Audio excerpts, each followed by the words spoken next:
Hello and welcome to Media7, I'm Russell Brown. A picture, the saying goes, is worth 1,000 words, and if the picture is an editorial cartoon, it might say things the writers of opinion not only could not, but dare not. Take, for example, this recent Trace Hodgson cartoon for the Dominion Post. It puts the Minister for Social Development, who just announced funding for long-term contraception for women on benefits, in the same frame as Dr. Joseph Mengele. Mengele, the so-called angel of death, conducted obscene experiments in eugenics at Auschwitz and other Nazi death camps. It's offensive and consciously so, but there was little public outcry. We'll talk about why soon, but first, Sam Mulgrew has the background to the editorial image. The political cartoon should have no boundaries. Like the craft of journalism, without free expression, well, what's the point? Syrian cartoonist Ali Ferzat's moving images cost him last year when he was beaten and his hands broken by government thugs. He'd caricatured President Assad. These 1930s and 40s images are from David Lowe. A New Zealander, Lowe was near the top of the Gestapo's to-do list. Until the 1960s, Kiwi cartoons were potent, but mostly respectful. But then, cock hit. Muldoon, the PM as dictator, a loosening of scrupulous ties.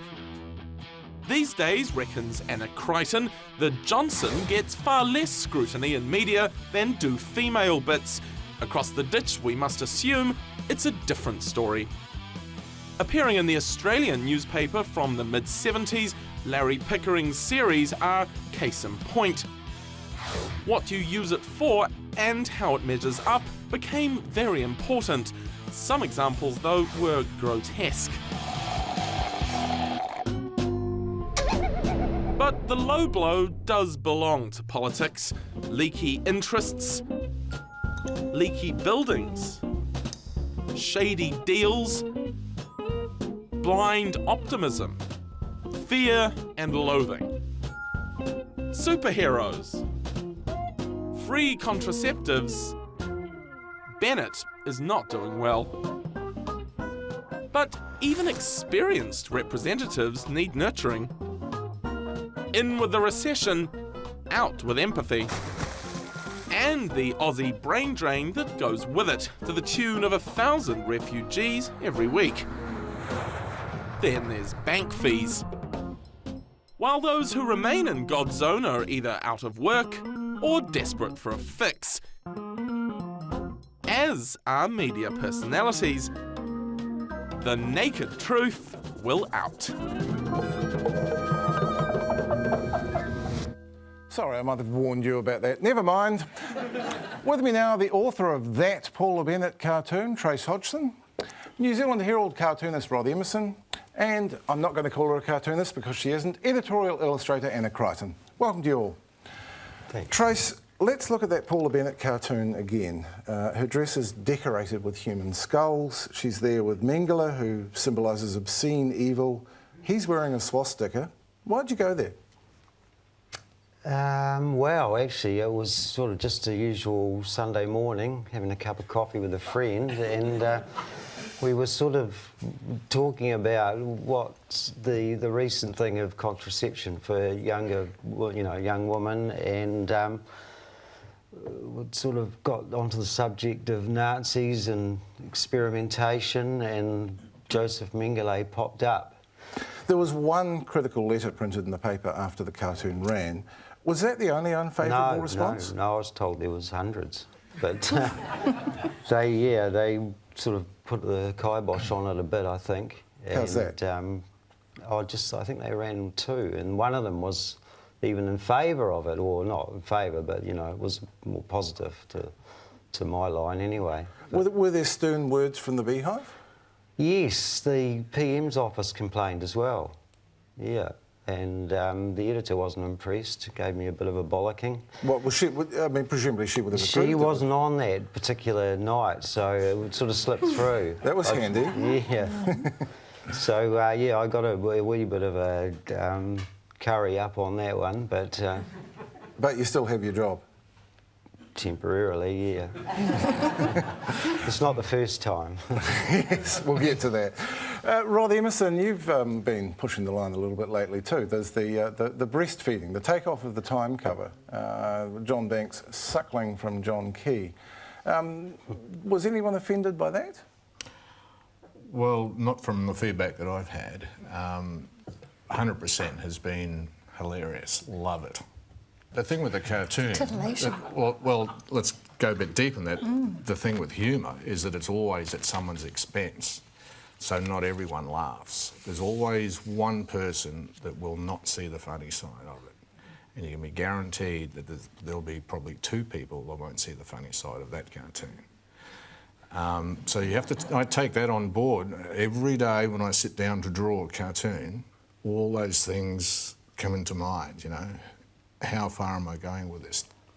But when I saw that photograph of Time magazine, I immediately locked it away and I thought, I've got to use it, but I'm just waiting for the right opportunity to use it, you know. And it came in pretty quickly, didn't it? Well, it did. And these things, because news is so immediate these days, that, you know, there's bound to be someone out there that's already done it, maybe a dozen times. And I've actually had that happen before. Well, actually, that's probably a good opportunity to ask you. There's a local blog speculated that you may have ripped off the idea from The Daily Show.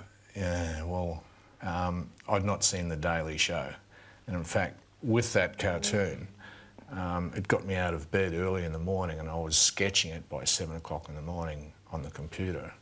And I thought, oh, because, you know, I'm still tired, still sleepy, and but the adrenaline's running. And I'm looking at this thing and I'm thinking, they're not going to like this. So I just did a quick draft and flicked it on to my editor saying, this is what's probably going to come through the day. You know, it'll change, and in fact it had. It'll change, but this is the area that I'm working in, so I give them a warning, you know. So it gives them all day to think about, you know, we're going to spend the next 6 months in court defending this or what? Well, I hate to say your one was a lot funnier than the Daily Shows as well. Anna Crichton, you don't do political cartooning as such, but you managed to get yourself in some controversy with one of your illustrations for Dita DeBoni's column. It's quite a visceral, gutsy image of people outside a mental asylum. Why did you do it that way? The story that Dita was writing about, she was talking about how bad it is that they don't get remunerated for all this incredible amount of time. Carer payments, yeah. Yeah, the carers.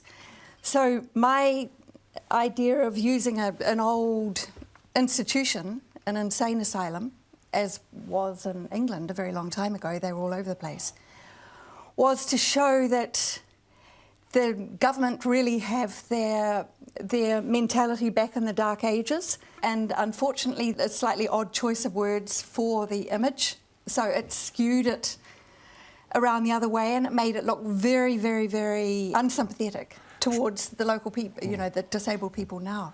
Trace, it would be fair to say that you've been misunderstood once or twice, wouldn't it? Well, I certainly like to push it to the edge, yeah, and I must admit it's getting harder and harder to do that, you know. I think back in the 80s I was, you know, drawing politicians naked, smeared in their own shit, marching down the street with a Longing's head on a stake. The good old days. Yeah, and nowadays I don't think I could get anywhere near that. So what's changed? Why? Why is that? Well, I don't know. Actually, that's a good question because I'd like to know why it's changed. Now, Rod, yep. You actually take quite a different approach to the way you come up with stuff than what Trace does. Trace doesn't even live in the same city as the Dominion Post is published in. Yeah. He's in Nelson. You're very much in the room editorially, aren't you? You're there at the news meetings. I'm a bit of a news junkie. For me, the best way to work is in the building for a variety of reasons. It puts me in the face of the people that are actually writing the stories. I've got access to all areas. No one dictates what I do, what subjects I do, or tells me what the caption should be or what line I should be taking. So I've got full independence. But I do expect them to look over my shoulder to make sure that I'm on the right track as well. I'm because I'm absorbing all this information through the day. I'm sitting in on news conferences and listening to what everybody's got to say, and it's every conceivable thing is being sucked in. And somewhere in there I've got to find my cartoon, and I haven't got a lot of time to do it in. So it's important for me to have that instant feedback. You came in after the departure of Malcolm Evans, who rather famously refused to stop drawing his anti-Zionist cartoons and was let go. Did that weigh on your mind when you considered whether to take the job? Well, actually, I didn't know it was actually happening at the time. And what happened was an employment dispute between him and the Herald. But I do believe that it was an ongoing, they've been going for quite some time. And the Herald made contact and turned out to be, you know, are you interested in moving here? And the best move ever I have to made. say, I think the reader said, what's an Australian doing coming in here? But you turned out all right in the end. Well, you know, there's, I mean, you know, it was a fair exchange rate. We'll take a break now and return with a look at the end of the Prime Minister's honeymoon with the press.